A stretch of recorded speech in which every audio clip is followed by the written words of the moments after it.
nandito pa rin ako ngayon guys sa Road King Flying J sa Calgary. Nakaligo na tayo. Pili na rin ako ng tubig kaso ang mahal ng tubig dito pala sa truck stop. $6 yung isang ganito. Ayan. Tapos oras na naman para inipin yung aking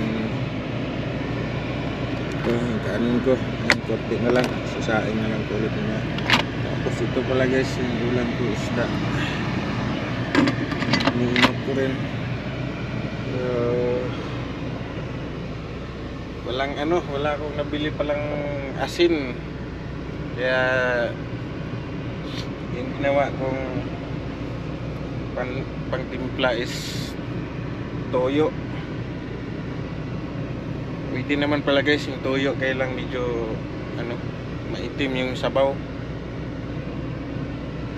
Hindi ako nakabili ng mga stock ko kasi biglaan din yung biglaan yung pag solo ko ulit. Marami pa akong maluto dito. May sili ako dyan. Marami pa akong maluto dyan kaso wala akong pagtimpla. Kaya ang gawin kong panimpla ay yung na lang,